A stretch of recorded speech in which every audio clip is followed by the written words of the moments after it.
Good afternoon, everyone. We will start in 1 to 2 minutes time.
Alright, good afternoon, everyone. And today's intermission session, for lack of a better name for this session, is going to be focused on any particular topics that we've covered so far that require some sort of clarification. So feel free to specify which topics or which particular subtopics in the lectures that you may have not understood on the first pass when we did it. And we're going to take another crack at it to see if we can rectify all those misunderstandings or any things that you need some sort of clarification on. This is what this session is going to be dedicated towards. It's also going to be a good time for resolving these topics because at 9 p.m. today is when your first quiz is going to be released, as well as your first group assignment. And the quiz is going to be for 24 hours, and the group assignment will be due within 2 weeks' time. And they're going to be based on the material from lectures 1 to the end of lecture 7. Details for the quiz and the group assignment were posted on my learning, so anything regarding how long the quiz is going to be, what topics are going to come, the format of the quiz, and so forth. All those things were posted on my learning, and you're also invited to ask any questions in the appropriate forum regarding anything that required some sort of clarification for either the quiz or the group assignment. So if there's anything that you need to ask now from lectures 1 to lecture 7 that requires some sort of clarification, feel free to ask now. Alright, so we're going to kind of go over how O log n is found or proven. Alright, so I'm just going to bring up the lecture here on my side for the rectification to see where did we do this, and I'll explain it in a different form for you to understand how do we observe a log n fashion.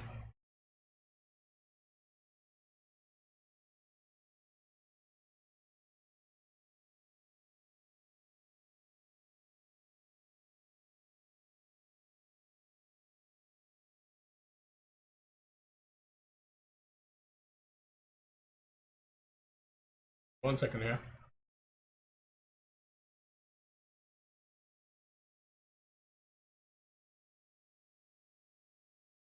Alright, yeah, okay. So let's go on about this O log n stuff that people are a little bit confused about, right? So we're talking about, I'm just writing here, O of log n, and this is what we're going to be talking about here, to rectify. So the simplest way to understand how we go about observing a log fashion, and basically when we use log here, it can be log of any base, is where we see that we have some sort of, we start with some large data set, and it keeps on getting divided by some constant factor throughout regarding its data whatsoever. So like, let's say if we had, for simplicity's sake, the easiest base that we could work with is log 2. Because In computer systems, everything tends to operate in binary fashion, which is 0 or 1, so that's to the base of 2. So that's the easiest one to operate with, right? So if we said n was equal to 32, being that n being the size of our data,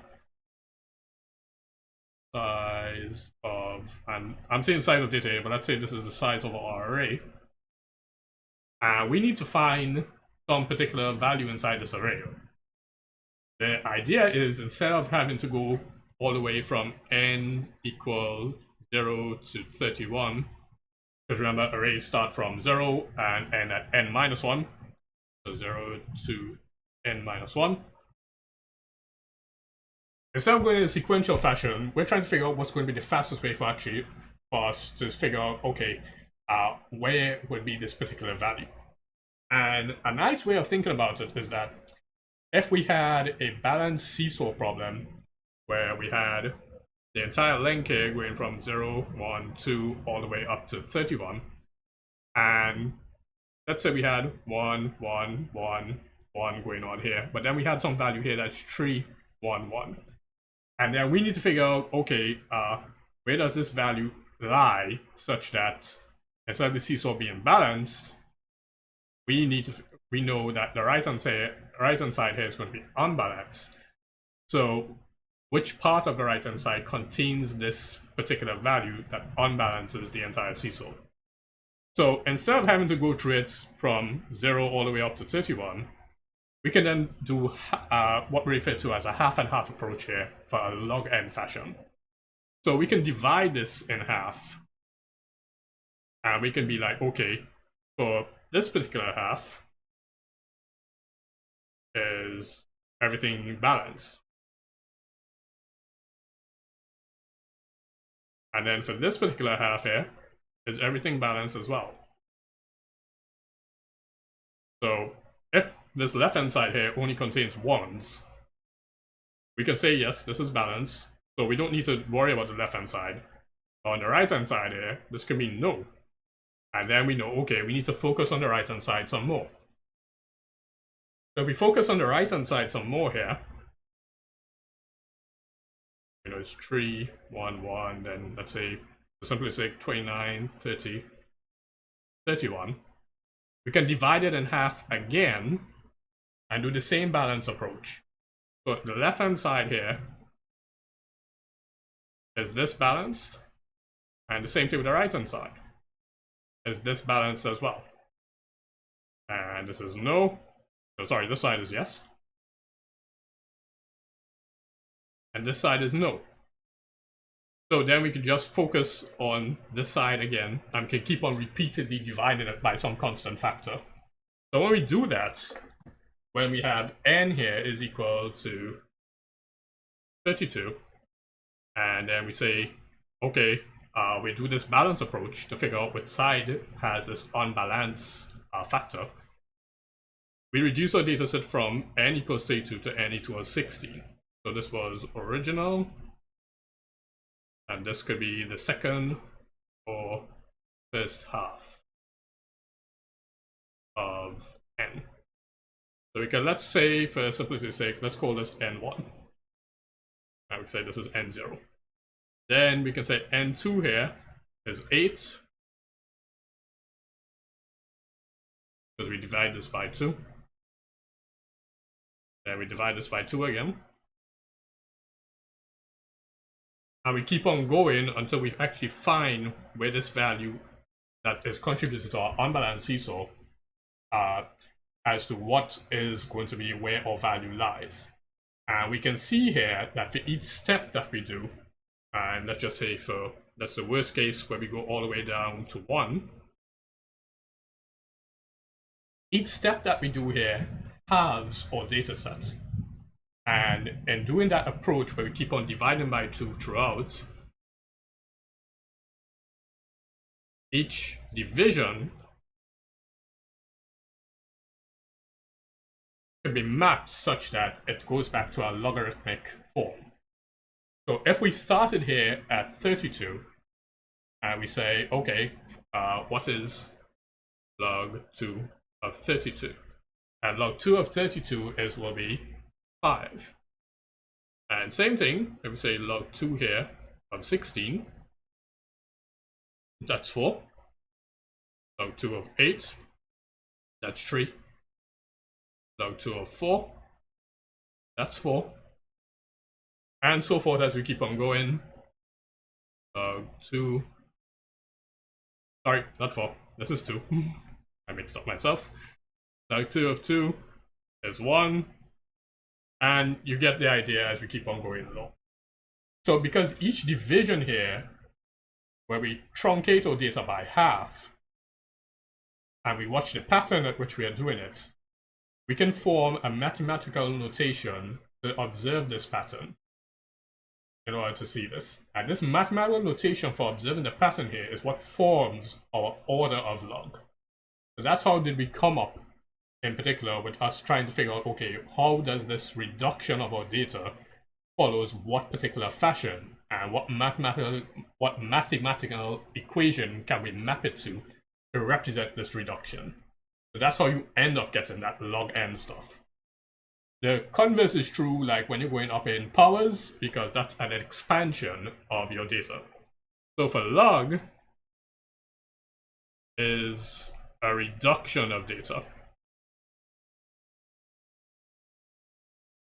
by some constant factor. So some constant division factor. If you were expanding your data, so let's say you had 1 and you went 2, 4, 8, 16, 32, then it's just going to be the inverse of a log, which is basically going to be 2 to the power some n factor here. The n is going to be your data size at which you're going to be expanding up to. So simplicity is that once you figure out what the pattern is for how your data expands or contracts, that basically forms the order of any particular equation that you need to map to regarding your programming statements and so forth. So it's really just watching how it is that your data is going to be expanding or contracting, or how does your data iterate throughout each other, or how does it recurse throughout each other as of such. So once you formulate some sort of mathematical pattern, that's basically going to be your order equation no matter what. Right. So hopefully that answers the log n stuff. If there's anything else to ask regarding this, ask now before I move on to the next question in the queue.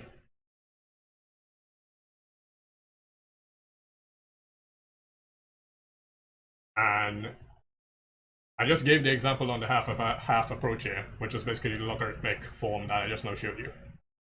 So a half and half approach is basically where you keep on dividing the data sets in a half and you keep on going.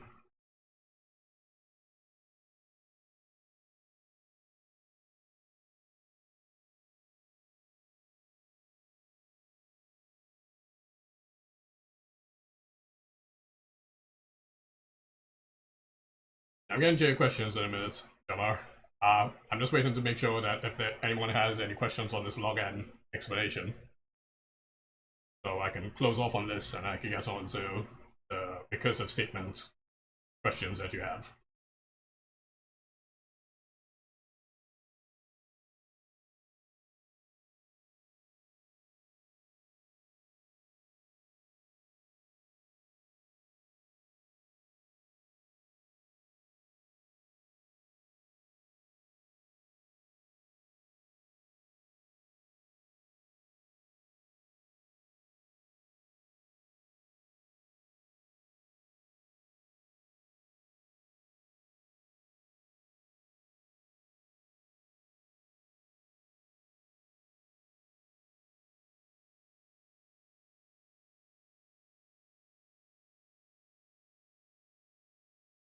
Alright, sure, I'll go over it one more time to give you the simplified version of it.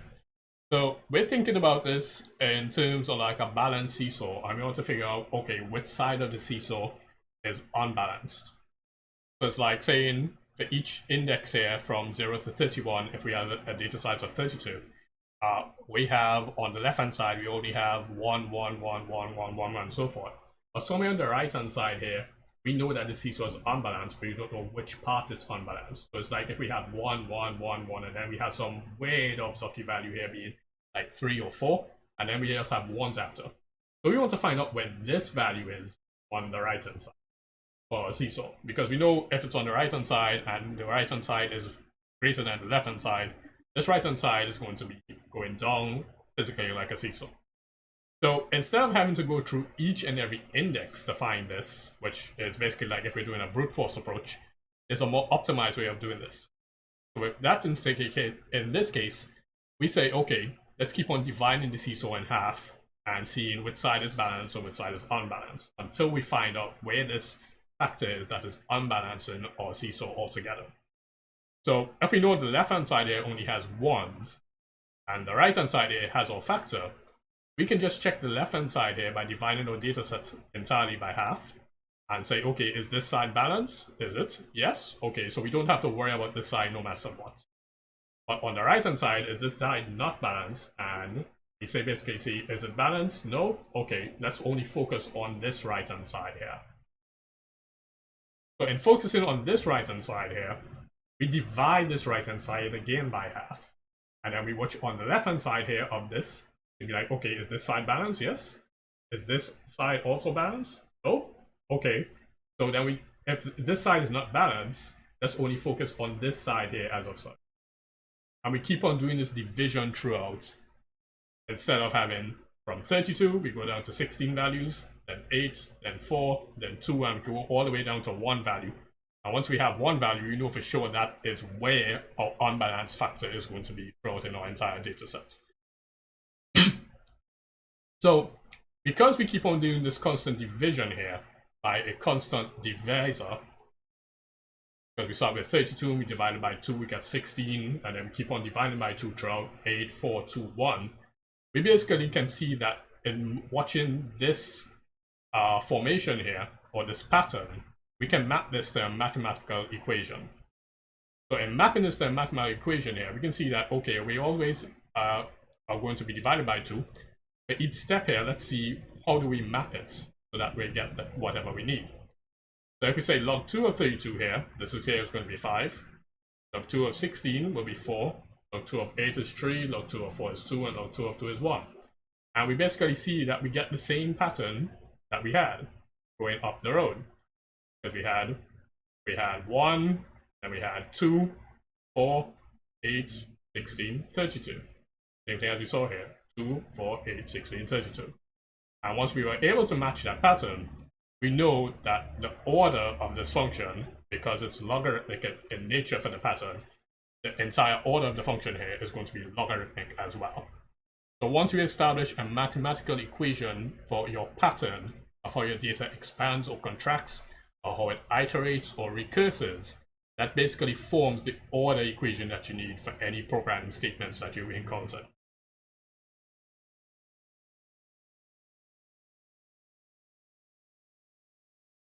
If you did the inverse, instead of contracting the data, so we started from some huge number and we went down to a very small number by a constant division, if we did the inverse where we started with a small number and we kept on expanding, so that means that we kept on multiplying by some factor, it would end up being 2 to the power n, or 3 to the power n, or 4 to the power n. Whatever your factor is going to be expanding, that will be the base, and the power will be n accordingly.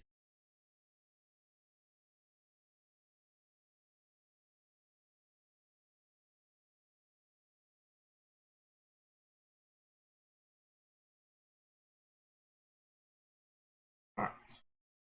Anything else you guys need to ask about this logarithmic fashion? I think I got a good bit of questions here on the recursive approaches. So, as long as there are any further questions on the logarithmic fashion, I'll move on to these questions regarding the recursive approaches.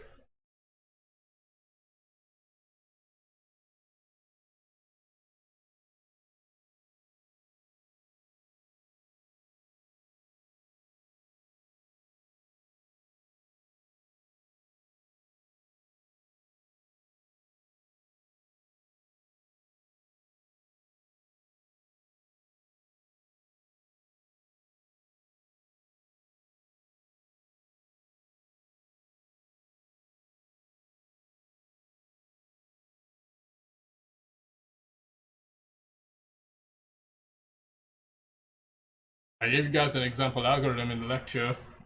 Let's see which one it was. It should be in lecture 5. And that would have been for the binary search illustration.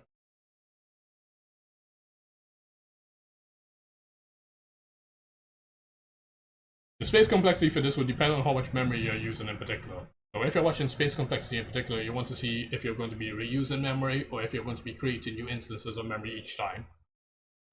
Most cases when you do this, if you end up using the same amount of memory, so you're being very efficient, your order is going to be a constant factor, so it'll not be an O to the 1. If you are duplicating memory as you keep on going, then because that memory is also expanded by a certain factor, then it expands linearly. So in that case, it will be O to the n. You will not get anything outside of O to the 1 or O to the n for this sort of thing regarding the space complexity unless your implementation is horribly wrong. In that case, if it is horribly wrong, you may end up getting something like O to the n squared. But in most cases, you will end up getting O to the 1 or O to the n. It really depends on if you keep on duplicating your data or if you are always going to be operating with a certain amount of data no matter what. If it's that you're dividing your data by a constant factor here, meaning that if it was 3216, 842 and so forth with the amount of data you're operating at in this particular case, and if your data is contracting by a certain divided factor as well, then the space complexity will also be O log of n. But if it's that you're using something else to keep track of this data, then you'll either be O of 1 or O of n accordingly. So it's really just analyzing where are you storing your data and is this data being used? Sorry, is this data storage being reused or are you creating new data storage for each instance to go about doing your stuff?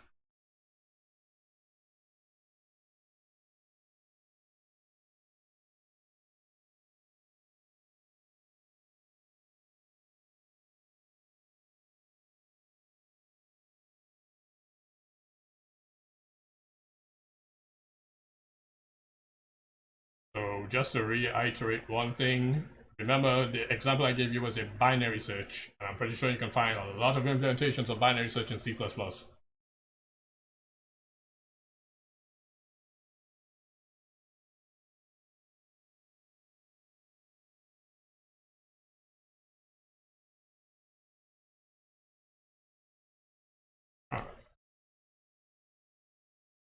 Alright, doesn't seem like we got anything else queued in for our logarithmic approach. Let's move on to our recursive approach.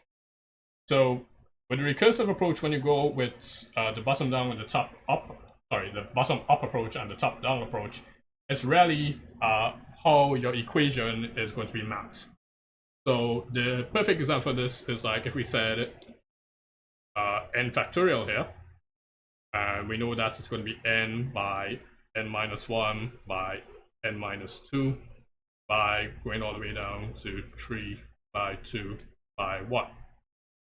Now you may think, okay, because of the order of which this equation is normally written, you're starting with the largest value here, and you end with the smallest value here. And you may think, okay, you could go this way. And yes, that's fine, but you can also go in the reverse direction as well. Because remember, this is a multiplication. The order of the multiplication does not matter.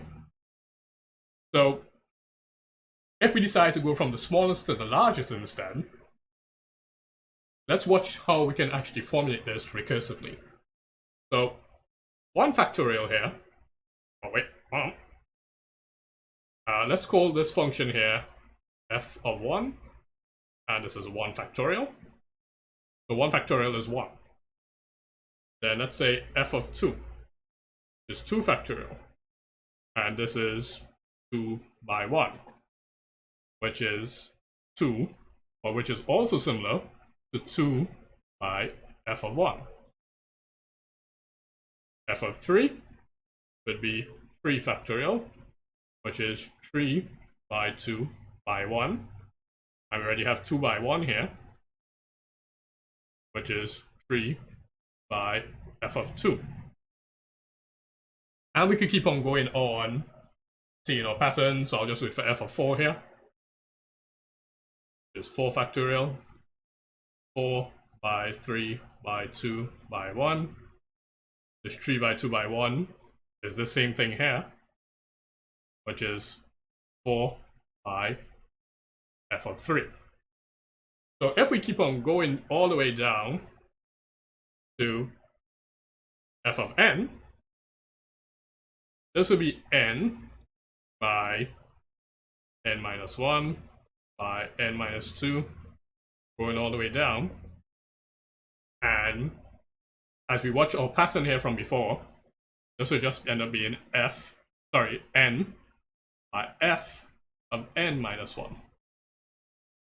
And it's easy enough to spot the recursion at this point because of this existing pattern. And this is if we took from the bottom-up approach regarding this. So it's easier to spot this if we took the bottom-up approach to figure out, okay, how do we go about formulating our recursion here?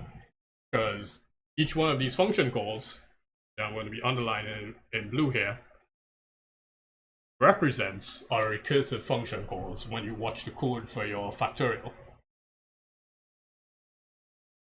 So that's an easier way to spot your recursions here, as of such, regarding the factorial function. The top-down approach would be like if we did it in reverse.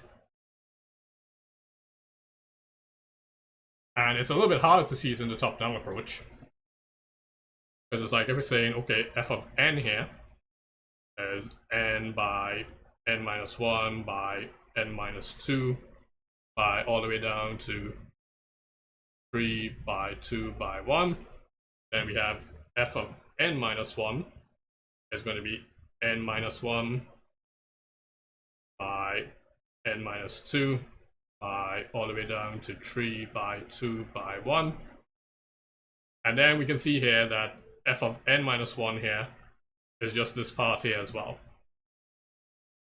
So if we also watch this for f of n minus 2, this is n minus 2 by n minus 3 all the way down to 3 by 2 by 1. And we can see here that this part here is also this part here as well. And we just do these substitutions as of such in order to keep on going about doing this. So as a result, let's zoom out a little bit. This will just be f of n. This here would be f of n. Sorry, I'm doing this wrong. This here would be n by f of n minus 1. This here would be n by n minus 1 by f of n minus 2, and so forth as we keep on going. So it's just going to be like a really weird way of observing it if we went from the other way regarding this.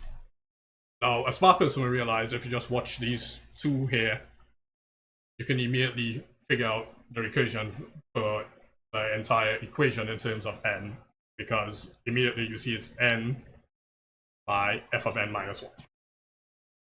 So either approach is fine. One is obviously quicker than the other, but it always comes down to if you can see where we have these repeated function calls to formulate your recursion as a result. Yes, no matter what, the recursion function will be the same for both the top and bottom approaches. So if you go top down or bottom up, you will get the same recursion function.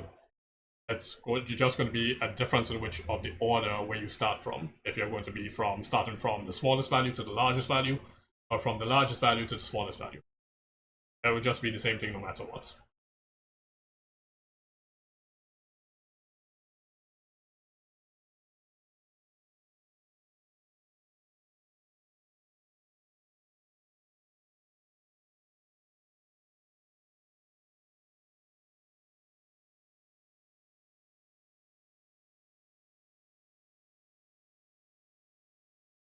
It's also possible to rewrite these functions in a different way.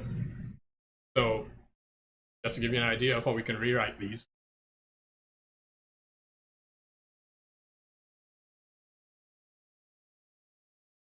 So we saw there that f of n here was n factorial, and then if we did f of n minus 1, this is n minus 1 factorial, which is the same as n by n minus 1 factorial here. So this is if you're watching this regards if you're doing decremental, right? Well, what if we went about doing it in an incremental style? So if we watched it such that we had f of 1 being 1 factorial, and then f of 2 here being 2 factorial. This is 1, and 2 by 1, and f of 3 here, 3 factorial, is 3 by 2 by 1. So this comes like if we had, say, n here, and then we had n plus 1 by n, and this is like n plus 2 by n plus 1 by n. And you basically can see how the pattern here is plotted regarding it as of such. So these sort of things is like, depending on how you go about doing it, you will end up getting like a different idea of going about doing these things in particular.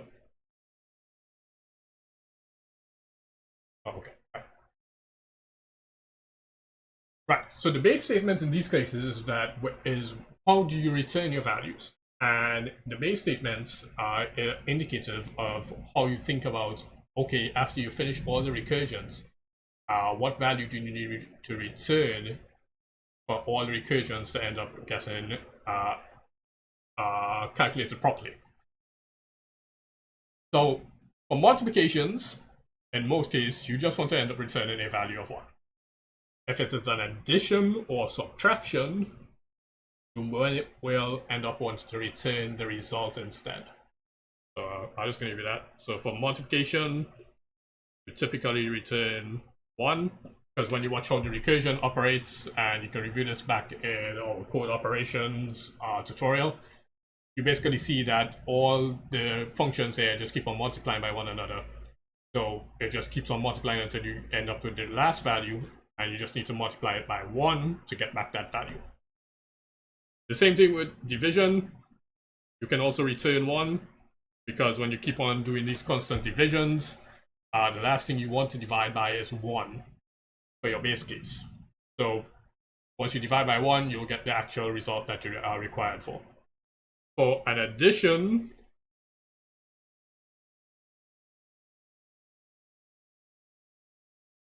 or a subtraction, oops, writing that wrong, you want to return the actual result instead. And this result will be some sort of temporary memory storage that we saw in particular for that particular example that we also did in tutorial 1. Because if you return 1, you will just end up getting a value of 1 on your output. You will not get your cumulative addition value or your cumulative subtraction value from all the operations from before. So that's why it's important when you're doing an addition or subtraction, you need to return the result instead of returning some arbitrary value. The base cases are determined for where, if you're watching your if statements, the condition for the base case is determined where do you want your recursions to end. So if you're going from using the top-down approach and you don't want to exceed, you don't want to go under 1, you want to make sure that the value that you're tracking, if it's n, you want to make sure n never goes beyond 1. And if it does, then you just need to return 1 if it's a multiplication, or if it's a division. If it's an addition or subtraction, you just return the result at that point. So just basically like it's a limit check to make sure that if your n value goes under or over a certain value, you want the recursions to stop, and you need to return the appropriate value. So for multiplication and division, just return 1. Addition and subtraction, you want to return your temporary memory variable that you had keeping track of the value or your result. In this case, you just end up returning the result as of such. And answering the half and half approach, the half and half approach actually is the binary search algorithm that I explained earlier. and there are multiple implementations of this everywhere online if you need to actually see the code fit. But the algorithm is actually the easiest way to understand how binary search operates and how it does a half and half approach.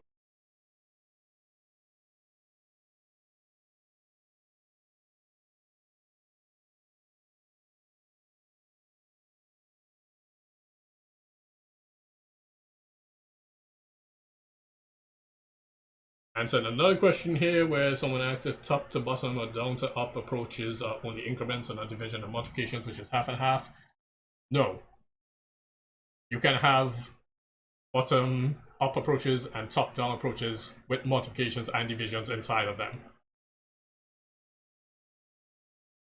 Like I said, if you want to use bottom up or top down or half and half, it's really your personal preference. You can use any one. It's just that, depending on the situation, one will always have the advantage over the other.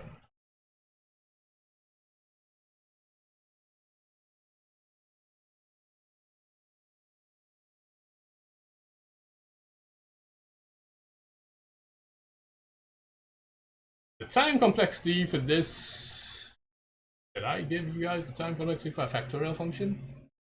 Time complexity for a factorial function, basically because we have a repeated function factor.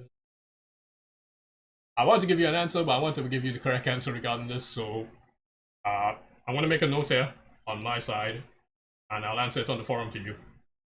That way I can remember to go about this. Notes, answer, question on time complexity, recursive factorial.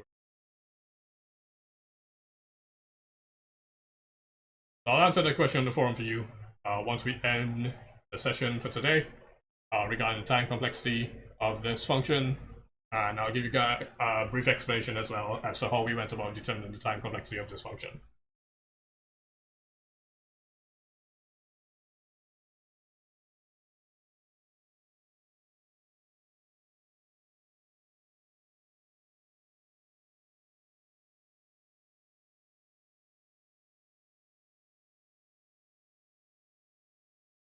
All right. Any other topics that we need to discuss?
Right. Anyone else? Axe now or hold your peace.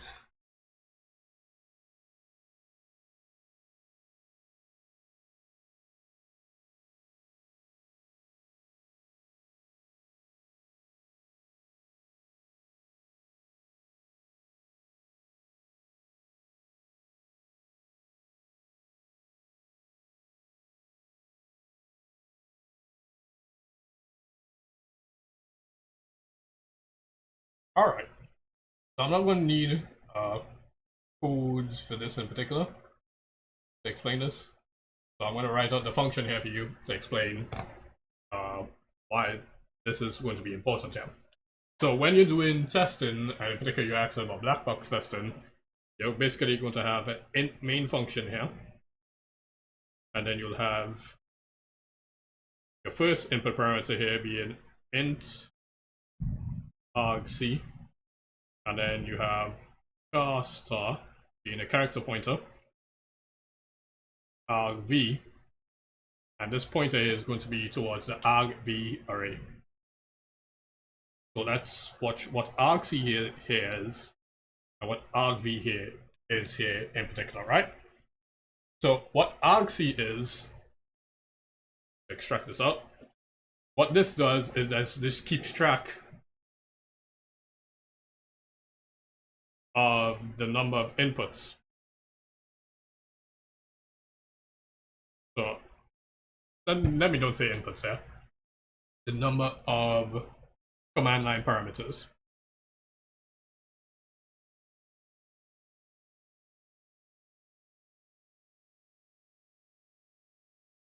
And argv here, this is what stores the command line parameters. So this is your storage for command line parameter. Now, we see here that this is an integer, and this here is keeping track of the number of the command line parameters. Obviously, it needs to be an integer, right? So that's basic sense regarding this. We also see here that if this is going to be storage for the command line parameters regarding argv, and this is an array, as indicated by these brackets here, and it's also a character pointer, the array here stores the characters. So, characters. And that's like saying, okay, to give you an example here, let's say we had test.exe, and then we had 1, 2, ABC, and then XYZ. Test there is the name of our program. So that's, if we're counting our parameters here, this will be 1, 2, 3, 4, 5. And each of these parameters here is separated by a space. So argc in this case,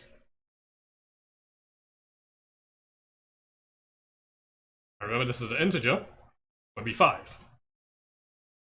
Now let's watch what this is going to be regarding this for argv. Argv here is an array, indicated by the square brackets. But this also means that argv here being an array needs to also have a size. So how do we know what size argv is going up to? And this is determined by argc. So because we have these 5 inputs here, argv here is of size 5 as a result. So just to make this a little more syntactically correct, size of array here is 5. That means that there's going to be 5 things in the array from our inputs that we have here from the command line. So that means that if we have the size of the array here as being 5, so that means this is going from 0 to 4. Argv of 0 here will be test.exe, being our first parameter. Argv of 1 would be 1. For 2, that'll be 2. For 3 here, it will be ABC. And for 4 here, it will be XYZ.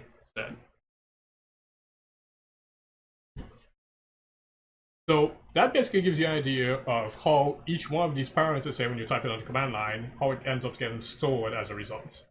argc here is an indicator of how big we want the argv array to be, depending on the number of inputs we had from the command line. This argc feeds into our argv programmatically in the background to determine the size of the argv array here and how much storage is required to store the contents from our input that we placed in the command line. Each input here is separated by a space. So anything that's separated by a space is treated as its own command line parameter. So this one here being the first instance, because we're going from 0 to 4, this is stored as argv0. The next instance will be argv1. The next instance here will be argv2. The next instance will be argv3. And the next instance here will be argv4. The reason why we have this, the reason why we have this as a character array is because all these inputs here that are coming from the command line are characters. That's why we need to make sure that it's a character array. And if you can remember, in arrays, in order to access any array here, where there are multiple characters being stored as a result, you're going to have to end up using a pointer to the array. That's why you have character pointer instead of your normal char.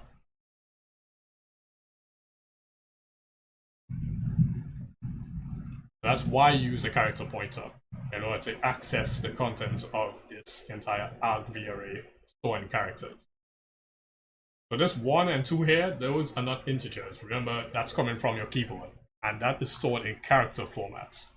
And because they're being stored in an array, if you have multiple characters like ABC and XYZ, the only way to access this is by using a pointer to the array. So that's why you need to use that character pointer here as a result.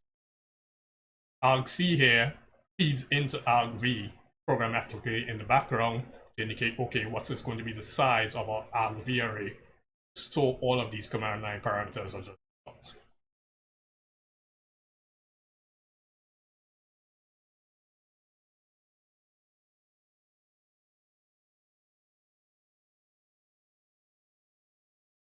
Yes, black box testing must be done using those parameters for int main. Black box testing is like if you have the final program, you have no access to the code, and you can only test the final program. So if you're designing any program that needs to be black box tested, you must have those input parameters no matter what. And you'll be testing them via the command line and using the batch scripts to automate the process to test each scenario or test case.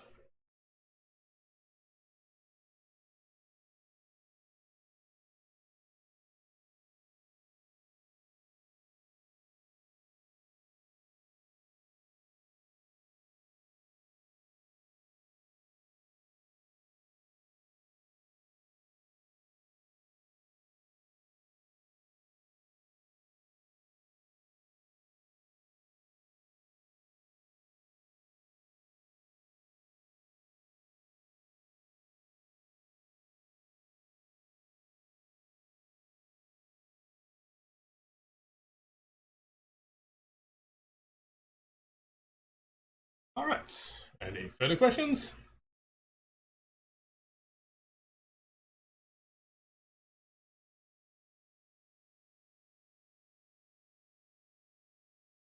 Yes, as a safety net, you will have to end up using try, catch, and throw to make sure that your program does not crash. You'll try to anticipate for like incorrect inputs and so forth. It's somewhat impossible to get everything on the first run. So as you keep on testing, you'll end up getting ideas of what you also have to put for the exceptions in order to catch certain types of errors.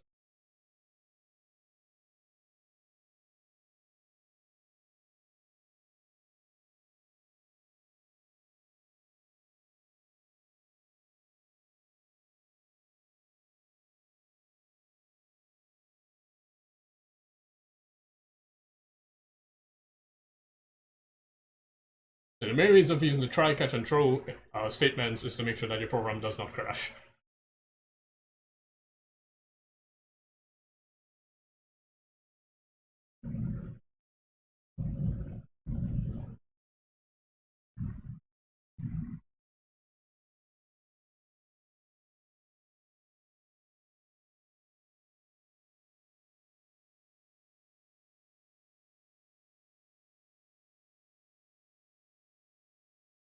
Alright, so private members in terms of get and set is that basically when you're using get and set in particular, it's a dedicated way for your class to access those private members, because once you use that private access specifier, it's such that nothing outside of the class can access it as a result.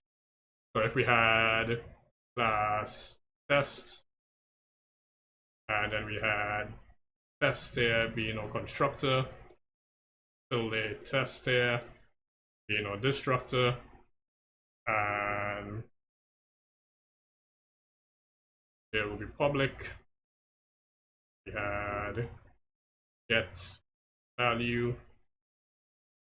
and we had set value in val or something like that. And then all the way underneath, we have our private variables, which will be like in value as a result. And let's close off our class here. So, alright.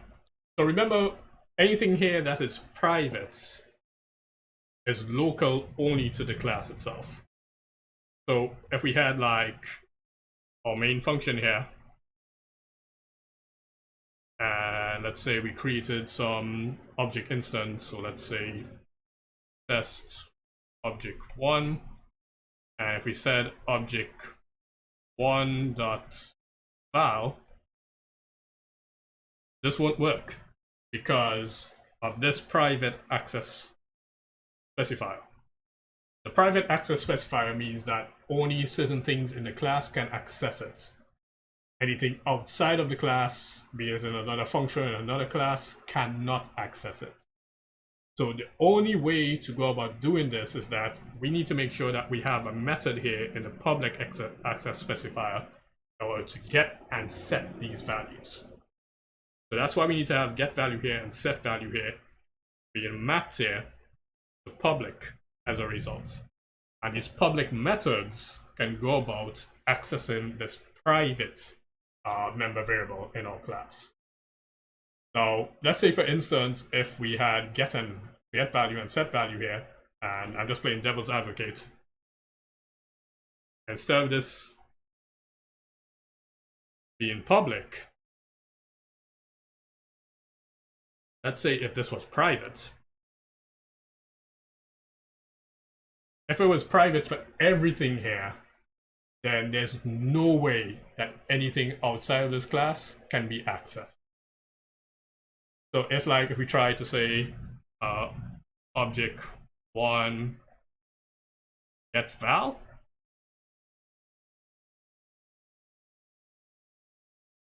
this won't work. And the reason why this won't work is because of everything here being private. So that's why you need to have your methods being public and your data variables being private, because your methods being public will be like the interface that is required for you to access your private member variables. If everything there was private, you just can't access it whatsoever. It's just going to stay inside that class and only inside that class. No other functions, no other classes will be able to access it whatsoever.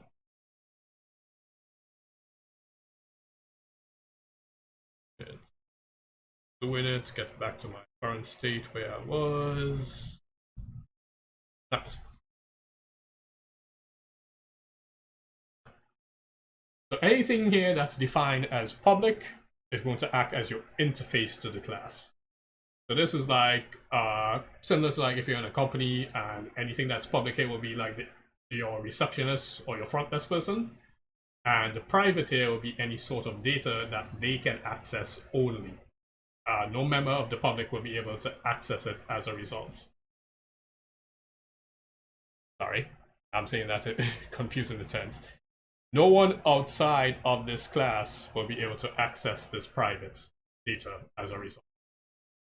So this public here is like, these will be your receptionists in your company, and only the receptionists here have access to this private data.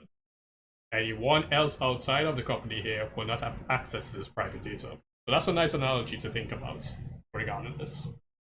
So the same thing, analogy maps back to your class statements here. Anything that is private in the class cannot be accessed outside of the class. And in order to access these, you need to have a control interface here, being your public methods within your class. All right, nice. Okay, so that basically brings us to the end of today's session.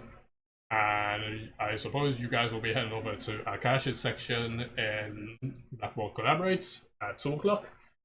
So basically what we covered here were basically your misconceptions regarding the class interface here, the recursion methods, if you decide to go top down, bottom up, half and half, how you go about formulating your recursions, and seeing how you can go about formulating your orders by spotting the pattern that's kept on repeating. In particular, we observed for the logarithmic order at the start of our class in particular. Alright, so remember, quiz 1 is going to be starting at 9 p.m. tonight, and it runs for 24 hours. All the details for the quiz is on My Learning. If you do not have access to My Learning, and I know some people have already emailed me because of this, because of their situations, please let me know so that way I can make accommodations for you guys to attempt a substitute quiz later on due to your registration and so forth. Because I know the university administration, it's a little bit of a headache sometimes. So we will make accommodations for you guys as a result if you are unable to have access to My Learning and so forth. But the earlier you guys inform us, the better, so that way we can put these accommodations in place.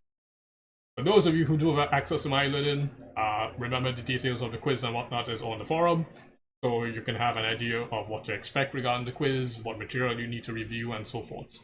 As well as the details of the quiz, what is the format of the quiz, and how many attempts you are allowed on the quiz, and how your attempts will be graded as a result if you do your first attempt or your second attempt, and so forth. And until, let's say, until 8 p.m. tonight, you can still ask any questions. But from that point, you're going to be on your own regarding the quiz. Your group assignment is also going to be released at the same time, but your group assignment, you have 2 weeks to go about doing this. And the details for the group assignment of submissions and what to do and so forth already has been provided on the forum as a result. Alright, so that's it basically for today's session. Next week, Monday, we'll be continuing our sorting and searching algorithms lecture. And we'll also be moving on to data structures. In particular, we'll be revisiting stacks and queues and linked lists, if we happen to reach that far. But if we don't, we still have more than enough time to go about doing those sort of things. We are already ahead of schedule. So until next week, Monday, take care, be safe, and I will see you guys soon. And good luck on your quiz and your group assignment. Later.